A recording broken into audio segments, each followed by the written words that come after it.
Hello friends, welcome back to my channel. I have another video for Shimmerz paints. I do want to remind you, if you place any orders on the Shimmerz website, make sure you leave my name in the comments section of your order and you will receive a freebie with your order. So today I'm going to be creating a fun mixed media page here in my little Dollar Brownie mixed media travel book. And I love the size of this because it's just perfect. It's not too big. And I'm going to begin with a little experiment.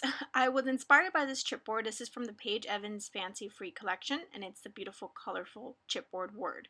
So I used some of my gloss gel, and I put it into a fine line bottle, and I'm just doing little dots sort of coming off of the word. So it was an experiment, and this is gloss medium that I'm using.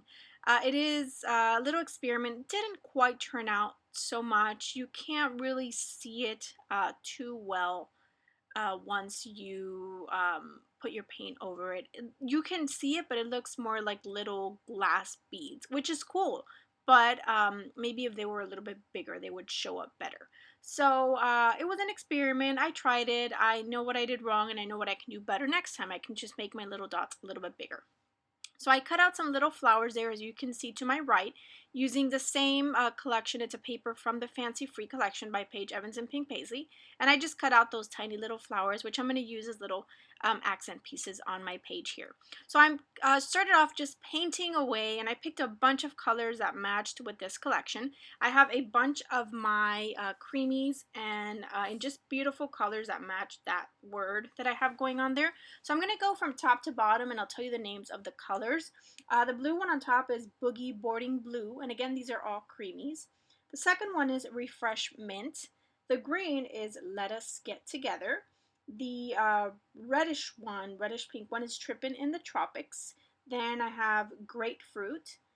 The orange one is My Clementine, and the pink one at the bottom is called Cheeky Pink. So I'm just blending colors here, just using water.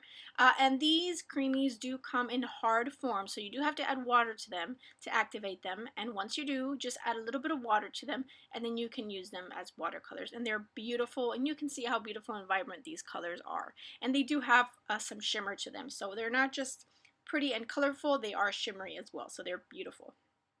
So I'm just coloring away here, just blending colors together, trying to scatter my colors around. I really wasn't thinking about a specific design or a specific look. I just wanted to paint.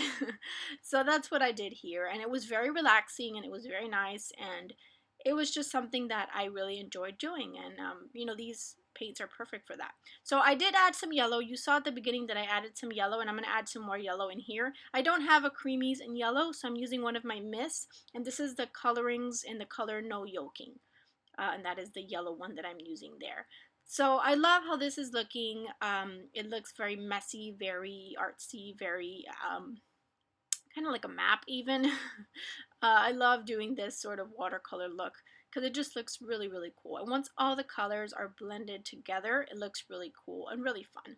And again, I'm just going with colors that are in this collection. So I picked up colors from that paper with the little flowers and from that chipboard piece. I don't have a whole lot left from this collection, but that specific colorful word, I think I've been hoarding because I just love it. It is gorgeous, and I have been hoarding it. So I finally used it, and I love how it looks here. Now, if you're concerned about using chipboard in a journal like this, in an art journal or a traveler's notebook, then all you can do is take off some of the layers. Just peel off some of the layers in the back of the chipboard piece, and then it'll be a little bit thinner. So you can just peel it off and then add some glue to it, and then it won't be as bulky.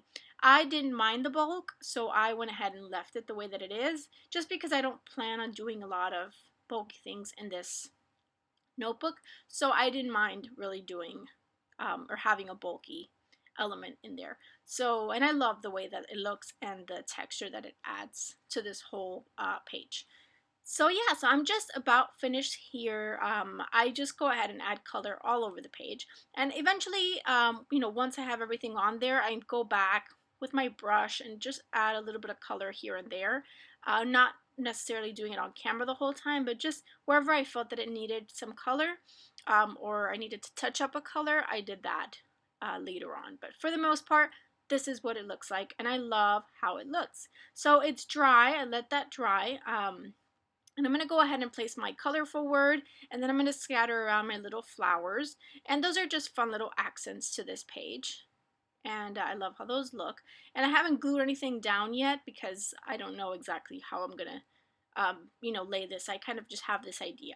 So I went ahead, since my little white dots weren't showing up the way I had imagined, I took one of my acrytones, and it's one of the new acrylic paints. It's a self-priming acrylic paint. And the acrytones in white, the color is called 3 Sheets to the Wind. So I just had some there on my little wax paper, and I'm just using a small thin paintbrush and adding some dots in white. So I love how that looks. I like adding either white or black or both. I think it really adds to the whole whimsical look of a picture like this. So there I go, just adding some more color. I'm actually adding some dots in the darker pink color. So I'm just adding a few dots here and there in that color. And just mainly over the pinks, but just kind of scattered around. And I love how this is looking. And then of course I decided to add some black. And what I'm doing with the black is just doing some little very light splatters. And with the splatters, the smaller or thinner your brush is, the thinner your splatters are going to be. So I wanted just some really thin splatters. So I took these pieces of circles. These were actually cut out from the collection. At some point I did some project where I punched out a scallop circle from the centers of these circles, and I kept them because, you know, we scrapbookers and crafters like to keep things sometimes, so I kept them, and they worked out perfectly here. So all I did was I cut them, and I kind of had them coming off the page in 4 different colors, and I just glued them down. And I'm just adding a black, this is a Papermate pen, and I'm just adding some little like faux stitched detail on the half circles there. And then I also decided I wanted to do a faux stitched detail around the whole colorful word to make it pop off even more, because even though it still does show up pretty well regardless of all the busyness in the background, it does show up, but I wanted it to pop just a little bit more. So I'm just doing some faux stitching, and then I added those little Tim Holtz words, just some fun inspirational words. And I did add live a and on top of the colorful, and then under colorful life. So live a colorful life is kind of my title here. Then I took this stencil from the Crafters Workshop, and I'm just tracing some circles here, mainly the smaller ones and then some bigger ones up closer to the top. And that's going to add another little detail there to my layout. Last thing I do is just some messy lines around the edges with a little bit of kind of faux stitching as well across those lines, and that is going to finish off my spread. So I hope you've enjoyed this. If you have any questions about the colors I've used or any of these products, check out my blog post, which will be linked below. Here are some close-ups for you. Make sure you check out Shimmerz paints and all the beautiful paint options that they have for you for your painting needs. If you have any questions, again, please let me know. And remember, if you place any orders on the Shimmerz website, mention my name in the comments section and you will receive a freebie with your order. I'll see you guys next time. Bye!